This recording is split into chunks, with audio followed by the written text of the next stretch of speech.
جماعة الحق والهدى والسنة هم السلفيون.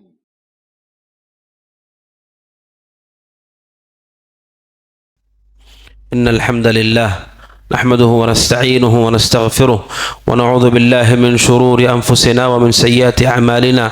من يهده الله فلا مضل له ومن يضلله فلا هادي له، وأشهد أن لا إله إلا الله وحده لا شريك له، وأشهد أن محمدا عبده ورسوله.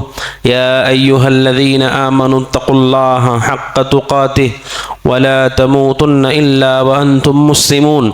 يا أيها الناس اتقوا ربكم الذي خلقكم من نفس واحدة وخلق منها زوجها وبث منهما رجالا كثيرا ونساء، واتقوا الله الذي تساءلون به والأرحام إن الله كان عليكم رقيبا. يا أيها الذين آمنوا اتقوا الله وقولوا قولا سديدا يصلح لكم أعمالكم ويغفر لكم ذنوبكم، ومن يطع الله ورسوله فقد فاز فوزا عظيما. أما بعد، فإن خير الحديث كتاب الله، وخير الهدي هدي محمد صلى الله عليه وسلم، وشر الأمور محدثاتها، وكل محدثة بدعة، وكل بدعة ضلالة، وكل ضلالة في النار. فأعوذ بالله السميع العليم من الشيطان الرجيم. وما أمروا إلا ليعبدوا الله مخلصين له الدين حنفاء ويقيموا الصلاة ويؤتوا الزكاة وذلك دين القيمة. ہر طرح کے حمد و ثنا، کبریائی اور بڑائی، عظمت اور جلال اللہ سبحانہ و تعالیٰ کی لائق و زیبا ہے، جس نے ہم سب کو رمضان کی عظیم نعمت سے مالا مال کیا.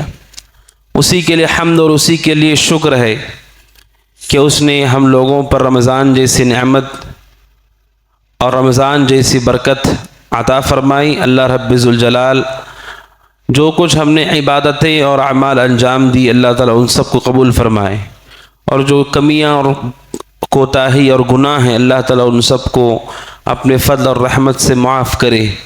یقیناً وہ ہر چیز پر قدیر ہے. درود و سلام نازل ہو نبی اکرم جناب محمد رسول اللہ صلی اللہ علیہ وسلم پر، کہ جن کی سنتوں پہ عمل کر کے ہماری عبادتیں صحیح طور پر مکمل ہوتی ہیں اور قبول کی جاتی ہیں. فصلوات اللہ وسلامہ وبرکاتہ علیہ. حاضرین جمعہ، اللہ رب ذوالجلال نے رمضان کو خصوصیتیں عطا کی ہیں. وہ خصوصیتیں، ان میں سے خصوصیت یہ کہ رمضان میں اللہ سبحانہ و تعالیٰ شیاطین کو قید کر دیتا ہے.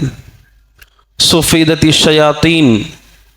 اور رمضان کا مہینہ جب تک ہوتا ہے جنت کے دروازے، 8 دروازے کھلے ہوتے ہیں. جب تک رمضان نہیں گزرتا دروازوں کو بند نہیں کیا جاتا ہے، اور جہنم کے دروازوں کو بند کر دیا جاتا ہے جب تک رمضان باقی ہے. رمضان کی گزر جانے کے بعد شیاطین آزاد ہوتے ہیں. انسانوں کے لیے گناہ کا راستہ اور آسان ہو جاتا ہے. حالت سیام میں انسان کے لیے ایسا نہیں ہے کہ شیطان قید ہو گئے تو کوئی گناہ نہیں ہوگا. شیطان قید ہو جاتے ہیں، اس کے باوجود بھی گناہ ہوتے ہیں انسان سے، اس لیے کہ اللہ سبحانہ و تعالیٰ نے ہر انسان کے ساتھ ایک شیطان کو رکھا ہے، جن کو جو اسے برائی کی دعوت دیتا ہے وہ قید نہیں کیا جاتا ہے، اور اس کا خود نفس ہے جو اسے برائی کی دعوت دیتا ہے. نفس تو قید نہیں ہوتا ہے. اس کے برے ساتھی ہیں، وہ بھی اس کے ساتھ ہوتے ہیں، وہ تو قید نہیں ہوتے. اس لیے گناہ کا سلسلہ جاری ہوتا ہے، لیکن سرکش شیاطین کے قید ہونے کے سبب گناہوں میں کمی ضرور واقع ہوتی ہے. رمضان کی گزر جانے کے بعد شیاطین آزاد ہوتے ہیں، اور ایمان اور عمل صالح کی طاقت کے سبب جو گناہ کا جذبہ کمزور ہوتا ہے، نیکی کے چھوڑنے کی وجہ سے دوبارہ وہ جذبہ انسان کا اسی راستے پر آ جاتا ہے جس پر وہ پہلے ہوا کرتا تھا.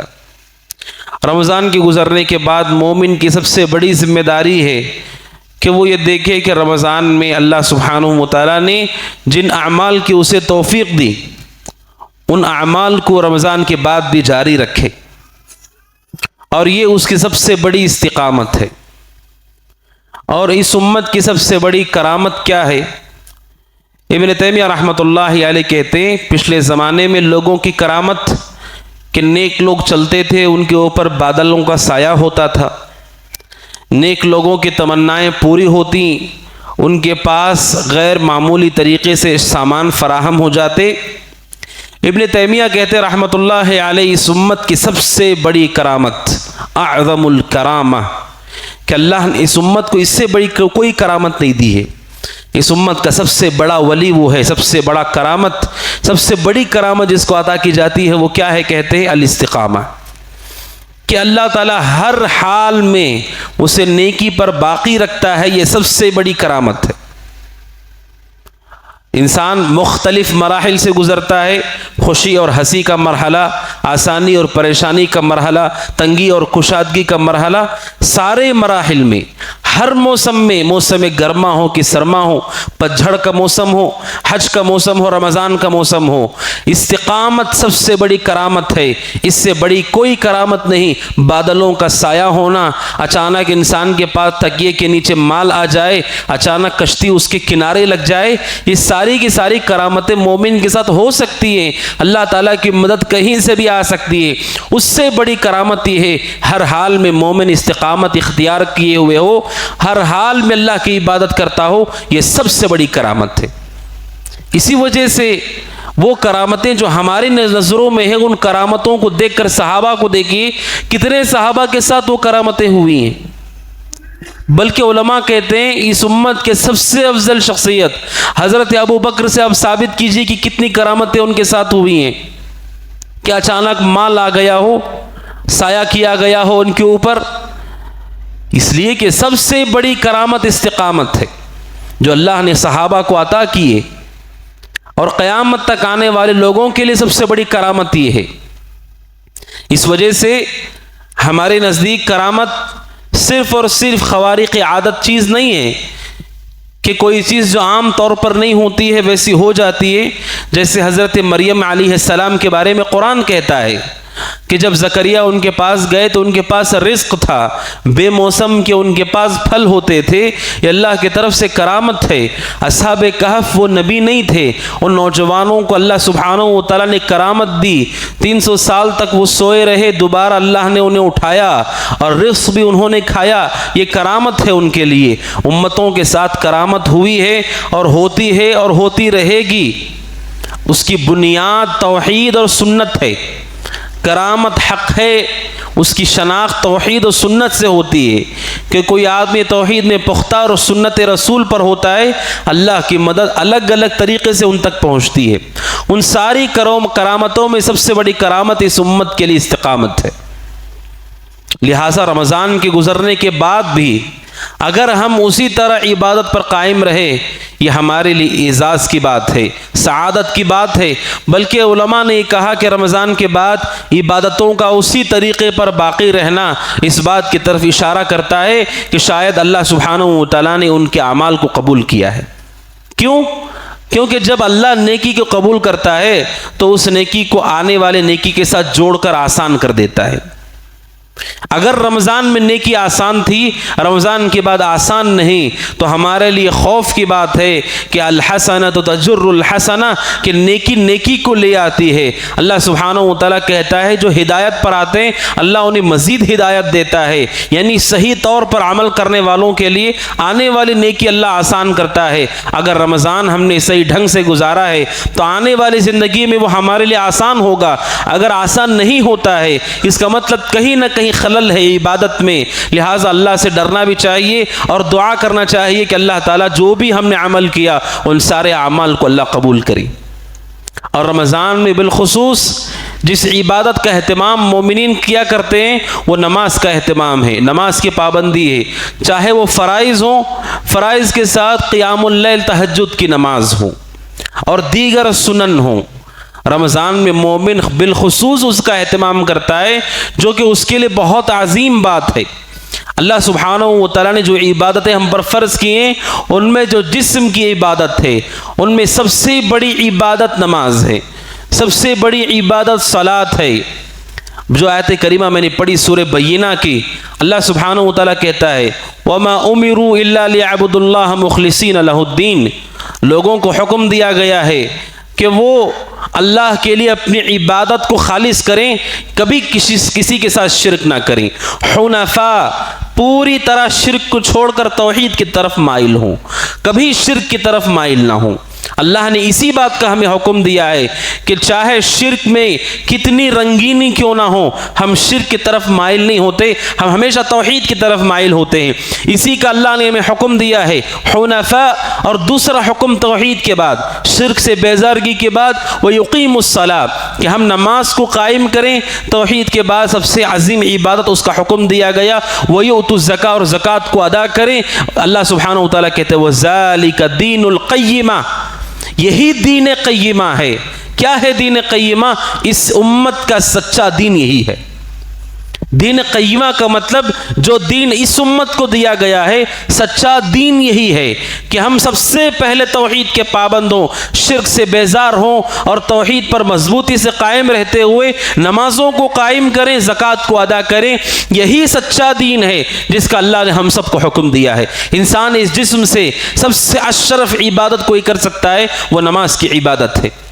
علماء کہتے ہیں ایسی یہ عبادت ہے کہ انسان کا جسم پورے کا پورا، حتیٰ کہ اس کا دل جو سینے میں ہے وہ بھی اس عبادت سے جڑتا ہے۔ نیت سے شروعات ہوتی ہے جو کہ دل کے ارادے کا نام ہے، اور پھر پورا جسم استعمال ہوتا ہے۔ زبان کی حرکت سجدے کی جگہ پر اپنی نگاہ لگائے رکھتا ہے، اپنے ہاتھ، اپنے پیر، اپنے گھٹنے، انسان اپنے پورے جسم کو اس عبادت میں لگاتا ہے۔ اور ایسی عبادت کہ انسان کی زبان پہ قرآن کی تلاوت ہوتی ہے، دعائیں ہوتی ہیں، اذکار ہوتے ہیں، اس سے اشرف عبادت کیا ہو سکتی ہے؟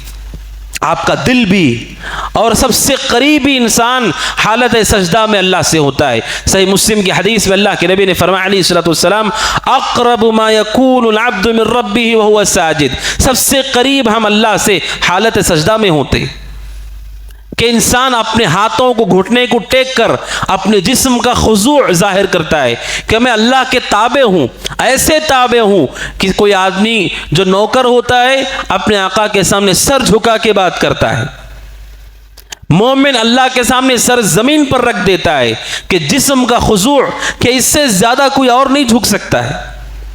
اور اس کا دل کہ مومن نماز پڑھتا ہے صرف جسم نہیں جھکتا ہے، اس کا دل بھی جھکا ہوتا ہے۔ اللہ سبحانہ و تعالیٰ کہتا ہے قد افلح المؤمنون، وہ مومن کامیاب ہو گئے، الذین هم فی صلاتهم خاشعون، وہ لوگ جو اپنی نماز میں خشوع اختیار کرتے ہیں۔ خشوع انسان کے دل کے جھکنے کا نام ہے۔ جسم سے جھکنے کو خضوع کہتے ہیں، دل کے جھکنے کو خشوع کہتے ہیں، کہ انسان اللہ کے سوا کسی کی طرف متوجہ نہیں ہوتا ہے۔ سبحان اللہ، کیسی عبادت ہے کہ انسان کا جسم بھی اللہ کے تابع ہے، دل بھی اللہ کے تابع ہے، کسی اور کی طرف متوجہ نہیں ہے، اور شیطان آ کر اسے ادھر ادھر کا خیال بھی دیتا ہے، اپنے آپ کو وہ روک کر اللہ کی پناہ طلب کرتا ہے شیطان سے، اور عبادت میں مستمر ہوتا ہے، اس کا دل بھی اللہ سے جڑا ہوا ہوتا ہے۔ یہ ایسی عظیم عبادت ہم نے انجام دی، اور اس کے بعد بھی ہماری اوپر باقی ہے جب تک ہم زندہ ہیں۔ جس طرح توحید چھوڑنے کی کسی کو اجازت نہیں ہے، نماز اور زکوٰۃ کو چھوڑنے کی کسی کو اجازت نہیں۔ یہی دین قیمہ ہے، یہی دین ہے جو ہر صورت میں ہمیں ادا کرنا ہے۔ اللہ سبحانہ و تعالیٰ نے اسے کبھی معاف نہیں کیا ہے، اللہ سبحانہ و تعالیٰ نے اسے ہم پر فرض کیا ہے۔ نبی اکرم صلی اللہ علیہ وسلم نے، بخاری کی حدیث ہے، عبداللہ بن عمر کہتے ہیں آپ نے کہا بنی الاسلام علی خمس، دین کی بنیادیں 5 چیزوں پر ہیں، یہی عماد ہے، یہی بنیاد ہے جس پر انسان کی دین کی عمارت ہے۔ کیا عمارت ہے؟ توحید کے اقرار کے بعد اقام الصلاۃ، نماز کو قائم کرنا، یہ ایمان ہے۔ جب قبلے کو بدلا گیا، صحابہ نے رسول سے آ کے کہا اللہ کے نبی، جنہوں نے بیت المقدس کی طرف رخ کر کے نماز پڑھی اور فوت ہو گئے، کعبہ کی طرف رخ نہیں کیا، ان کی نمازوں کا کیا ہوا؟ کیا ان کی نمازیں قبول ہو گئیں؟ اب وہ تو دنیا سے چلے گئے، بیت المقدس کی طرف نماز پڑھتے پڑھتے کبھی کعبہ کی طرف منہ کر کے نماز پڑھنے کا موقع نہیں ملا۔ اللہ نے قرآن میں آیت نازل کی، صحابہ کو واضح کیا کہ اس وقت چونکہ بیت المقدس ہی قبلہ تھا اس لیے سارے لوگوں کی نماز قبول ہو گئی، اور وہاں اللہ نے نماز کا لفظ استعمال نہیں کیا، کہا وَمَا كَانَ اللَّهُ لِيُضِيعَ إِيمَانَكُمْ، اللہ تمہارے ایمان کو ضائع نہیں کرے گا۔ ایمان کیا ہے؟ مفسرین کہتے ہیں نماز۔ اللہ نے اسے ایمان کہا، اللہ تمہارے ایمان کو ضائع نہیں کرے گا، یعنی تمہاری نمازیں ضائع نہیں ہوئی۔ جنہوں نے بیت المقدس کی طرف رخ کر کے نماز پڑھا، اللہ نے ان سارے لوگوں کی نمازوں کو قبول کیا ہے۔ یہ ایمان ہے مومن کا، لہٰذا محافظت کرو۔ رمضان کے بعد بھی نمازوں کی، جیسے حالت سیام نے ہمیں محافظت کرنے کی کوشش کی، اور یہی وہ فریضہ ہے نماز جس کے بارے میں اہل علم کہتے ہیں کہ جسے اللہ سبحانہ و تعالیٰ نے نہ زمین پر فرض کیا نہ فرشتے کے ذریعے سے فرض کیا۔ ایک فریضہ جسے اللہ سبحانہ و تعالیٰ نے بغیر فرشتے کے زمین پر نے آسمان پہ فرض کیا ہے۔ صحیح بخاری اور مسلم کی روایت ہے، انس بن مالک رضی اللہ تعالیٰ عنہ کہتے ہیں کہ نبی صلی اللہ علیہ وسلم معراج پر گئے، آپ فرماتے ہیں علیہ الصلوۃ والسلام فرض اللہ علیہ 50 صلاۃ، اللہ نے اس سفر میں آسمان پر مجھ پہ 50 نمازوں کو فرض کیا۔ اس کا مطلب اس سے پہلے وہ فرض نہیں تھی، سفر میں فرض کیا گیا آسمان پر۔ ایک اکیلا فریضہ جو زمین پر فرض نہیں کیا گیا، فرشتے کے ذریعے سے فرض نہیں کیا گیا، آسمان پر اللہ سبحانہ و تعالی نبی پہ اسے سیدھے فرض کیا۔ پھر اللہ کے نبی علیہ الصلوۃ والسلام موسیٰ علیہ السلام کے پاس سے گزرے، موسیٰ علیہ السلام نے کہا آپ کی امت 50 نمازیں نہیں پڑھ سکتی ہے، جائیے اللہ سے پوچھئے کہ وہ تخفیف کرے۔ اللہ کے نبی صلی اللہ علیہ وسلم گئے اور اللہ سے گزارش کہ اللہ نے تخفیف کی، بار بار جاتے رہے آتے رہے، یہاں تک کہ 50 نمازیں 5 ہو گئی۔ اور جب اللہ کے نبی جانے لگے واپس تو اللہ نے آواز لگائی اور کہا کہ ان القول لا يبدل لدی، اے اللہ کے نبی بات میرے پاس بدلی نہیں جاتی ہے، میں نے 50 فرض کی، وہ 50 ہی ہے، لہٰذا 5 کو اللہ تعالیٰ 50 کے برابر اجر عطا کرے گا۔ اللہ اپنی بات کو نہیں بدلتا ہے، چونکہ اس نے 50 فرض کی، جو 5 پڑھتے ہیں اللہ انہیں 50 عطا کرتا ہے۔ اور یہ فریضہ نماز ہے جس کے بارے میں اللہ کے نبی علیہ الصلوۃ والسلام نے کہا کہ انسان کی گناہوں کی معافی کا سب سے عظیم ذریعہ ہے یہ۔ بخاری کی حدیث ہے، نبی اکرم صلی اللہ علیہ وسلم نے فرمایا نماز کے بارے میں کہ نماز کی مثال ایسی ہے لو ان نہرا بباب احدکم، کہ کسی کے گھر کے پاس اگر نہر بہتی ہو، دن میں 5 مرتبہ اس نہر میں اگر وہ نہاتا ہو تو کیا اس کے جسم پر کوئی گندگی باقی رہے گی؟ آپ نے کہا نہیں۔ اسی طرح آپ نے کہا ذالک مثل الصلوات الخمس، 5 نمازوں کی مثال ایسے ہی ہے یمحو اللہ بها الخطایا، کہ اللہ تعالیٰ اس کے ذریعے سے خطاؤں کو معاف کرتا ہے۔ 5 نمازیں انسان کے لیے 5 مرتبہ غسل کرنے کے برابر ہیں، جس طرح دن میں 5 بار غسل کرنے والے پہ کوئی گناہ باقی نہیں رہتا ہے، اسی طرح 5 مرتبہ نماز پڑھنے والے پہ گناہ بھی باقی نہیں رہتا ہے۔ صحابہ اکرام بڑا اہتمام کرتے تھے اس نماز کا، نبی صلی اللہ علیہ وسلم کی تربیت یافتہ لوگ۔ صحیح مسلم کی حدیث ہے، نواس بن سمعان رضی اللہ عنہ کہتے ہیں نبی صلی اللہ علیہ وسلم نے دجال کا ذکر کیا، لوگوں کو ڈرایا، اس کی خطرناکی اور اس کی فتنے سے آگاہ کیا۔ نواس بن سمعان کہتے ہیں آپ نے اس قدر لوگوں کو ڈرایا حتی ظنناہ فی طائفۃ النخل، ہمیں لگا کہ دجال مدینہ کی کسی جھاڑیوں کے پیچھے ہے، ابھی ظاہر ہو جائے گا۔ صحابہ سب خوف زدہ ہو گئے، پھر صحابہ چلے گئے، بعد میں نبی کے پاس پھر گئے اور اللہ کے نبی علیہ الصلوۃ والسلام نے ان کے چہرے پر دجال کے خوف کو دیکھا۔ آپ نے اس موقع پہ صحابہ سے کہا اگر دجال میری زندگی میں آ گیا فانا حجیج، میں کافی ہوں اس کے لیے انشاءاللہ۔ اگر میرے بعد ظاہر ہوا، ہر آدمی اپنے نفس کا ذمہ دار ہے، جو آدمی بھی دجال کو اپنی زندگی میں پائے سورہ کہف کی ابتدائی آیتیں اس پر پڑھے، اور آپ نے کہا عباد اللہ اثبتو، آپ نے کہا جب وہ ظاہر ہوگا ثبات قدمی اختیار کرو۔ صحابہ نے پوچھا اللہ کے نبی جب وہ آئے گا کتنے دن رہے گا زمین پر؟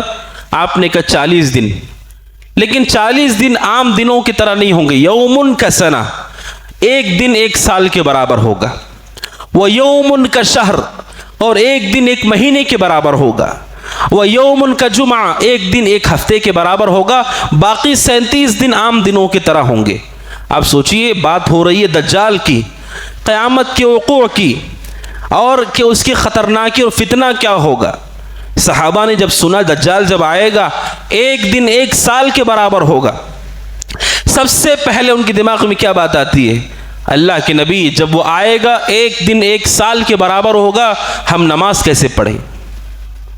علماء کہتے ہیں اس قدر ان کے دلوں میں نماز کا اہتمام تھا کہ دجال کے ظہور کا وقت کہ ایک دن ایک سال کے برابر ہوگا تو نماز کیسے ادا کریں؟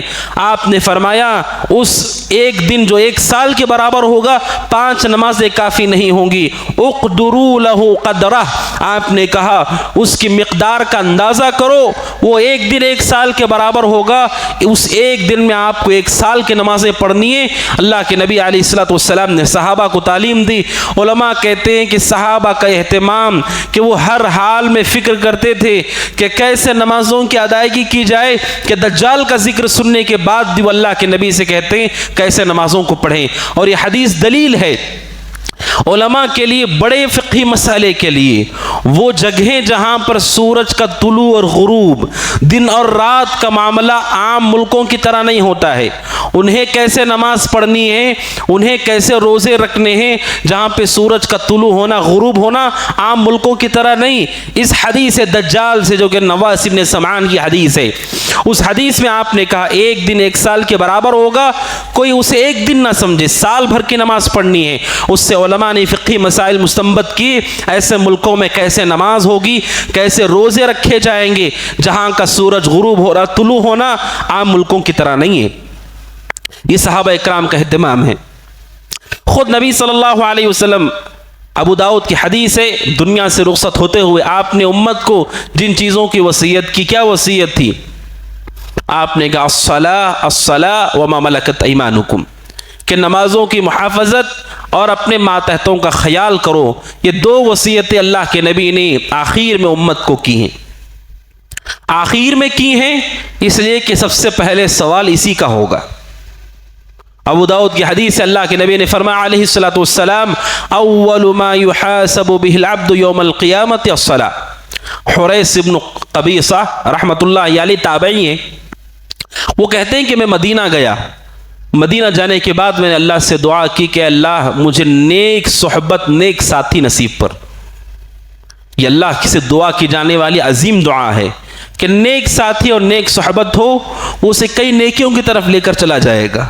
حضرت حریث جو کہ تابعی ہیں وہ کہتے ہیں مدینہ جانے کے بعد میں نے دعا کی اے اللہ مجھے نیک دوستی عطا کر، نیک صحبت۔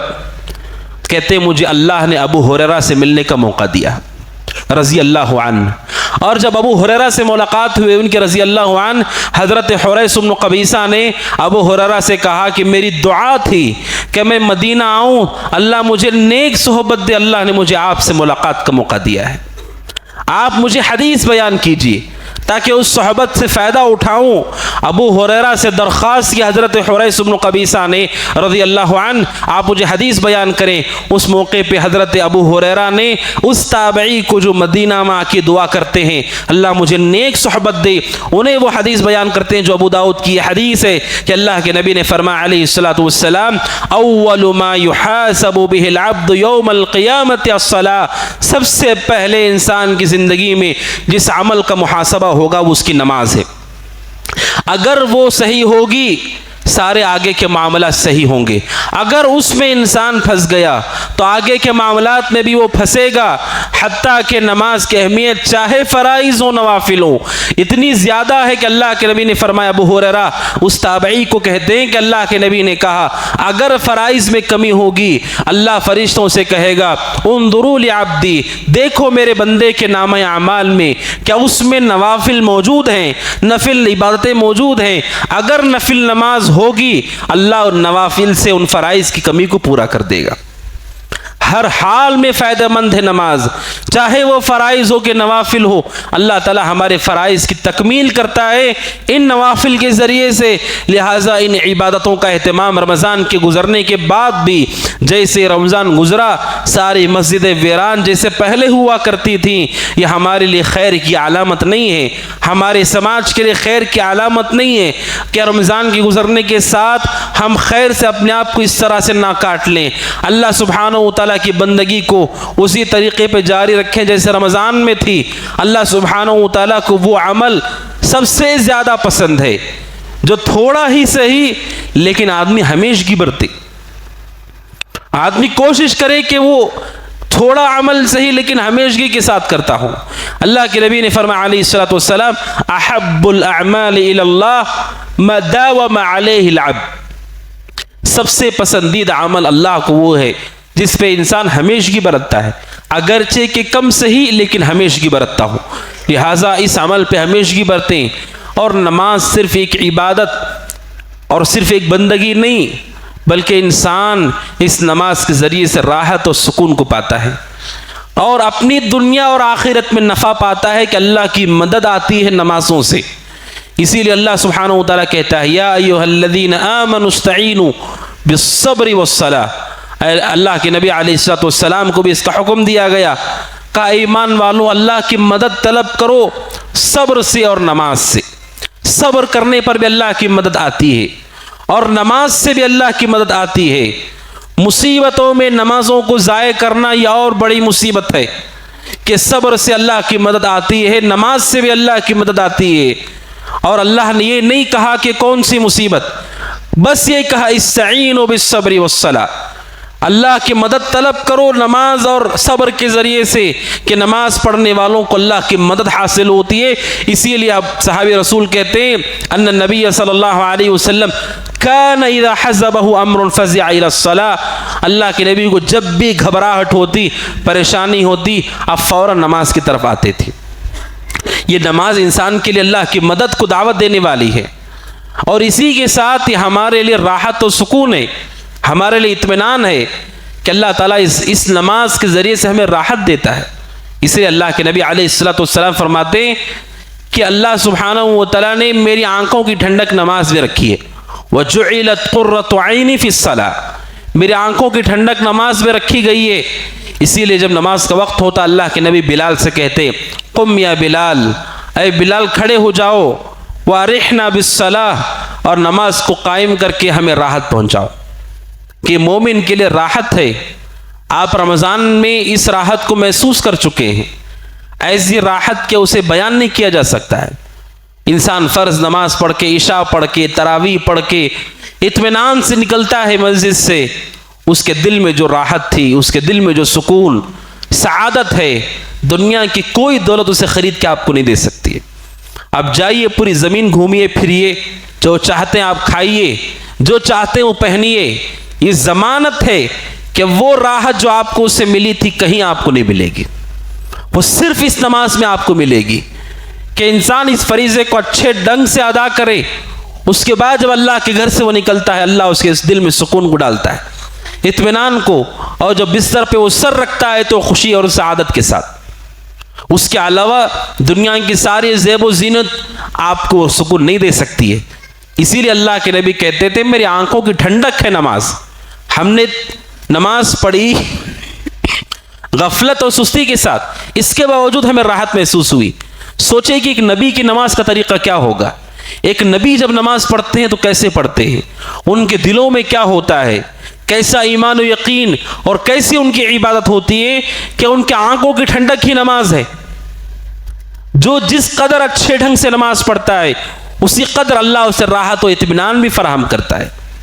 وہ دنیا کے سارے مصائب کو بھول جاتا ہے جب وہ انسان اللہ کے سامنے آ کر اللہ اکبر کہہ کے ہاتھ اٹھاتا ہے، دنیا کی ساری مصیبتوں کو بھول جاتا ہے۔ لہٰذا رمضان کے گزرنے کے بعد بھی اس کا خصوصی اہتمام کریں۔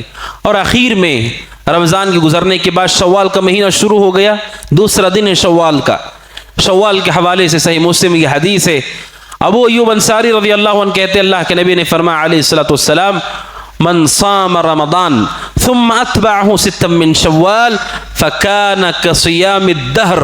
اللہ کے نبی نے فرمایا کہ جو شخص رمضان کے روزے رکھتا ہے، رمضان کے روزے رکھ لیتا ہے، اس سے علماء کہتے ہیں کہ مومن کو چاہیے کہ جو شوال کے روزوں کی فضیلت چاہتا ہے، اگر اس پہ قضا باقی ہے پہلے قضا کرے۔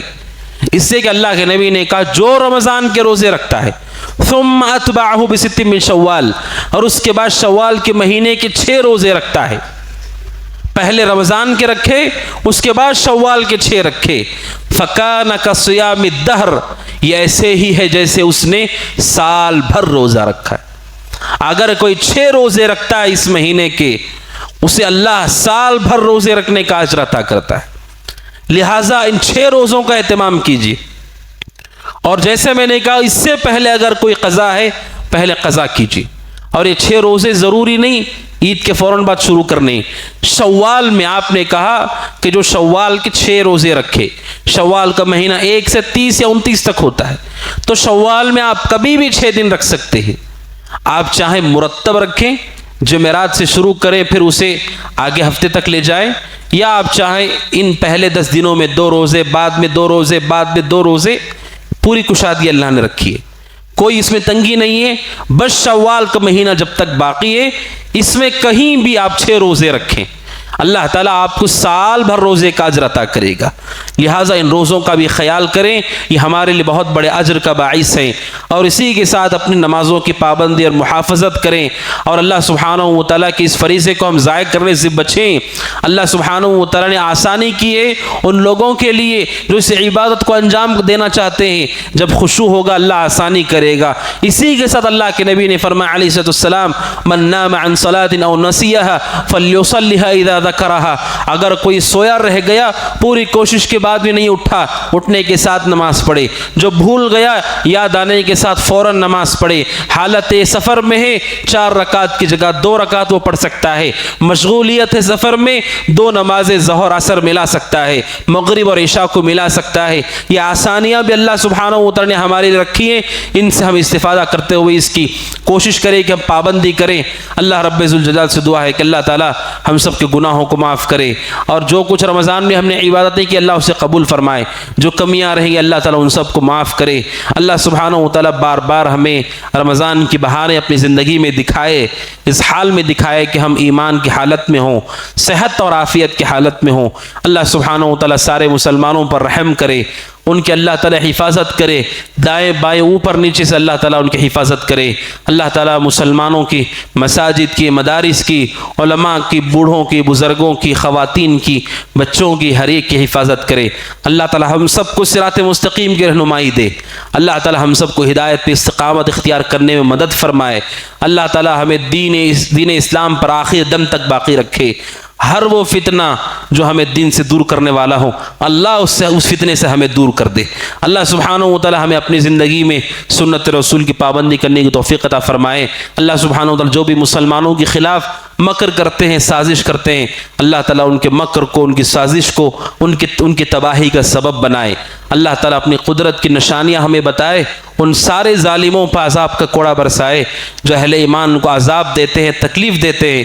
اللہ سبحانہ و تعالیٰ ہم سب کو جب تک دنیا میں رکھے، ایمان پر رکھے، عمل صالح پر رکھے۔ اللہ سبحانہ و تعالیٰ ہم پر اپنی رحمت کو نازل فرمائے۔ اللہ تعالیٰ ہم سب پر بارش کو نازل فرمائے۔ اللہم اغیثنا غیثا مغیثا۔ اللہ سبحانہ و تعالیٰ ہم پر اپنی بارش کو نازل فرما، اپنی رحمت کو نازل فرما، زمین کو سرسبز و شاداب کر دے۔ اللہ تعالیٰ ان جانوروں پر رحم فرما، اللہ تعالیٰ ان کی سرابی کا راستہ فراہم کر دے۔ اللہ سبحانہ و تعالیٰ ان درختوں اور ان پودوں اور ان کھیتیوں کے ذریعے سے اپنے بندوں پر رحم فرما۔ اللہ تعالیٰ ہم سب پر بارش کو نازل فرما، ہمارے گناہوں کو معاف فرما۔ اللہ سبحانہ و تعالی ہمیں اپنی رحمت سے مایوس نہ کر۔ اللہ رب ذوالجلال ہمیں دنیا میں رکھ اس حال میں کہ ہم سنت پہ ہوں، توحید پہ ہوں، اس حال میں بلا کہ تو ہم سے راضی ہو، ہم تو اس سے راضی ہوں۔ اقول قولی ھذا واستغفر اللہ لی ولکم ولسائر المسلمین من کل ذنب وخطیہ فاستغفروہ انہ هو الغفور الرحیم۔ وقل جاء الحق وزهق الباطل إن الباطل كان زهوقا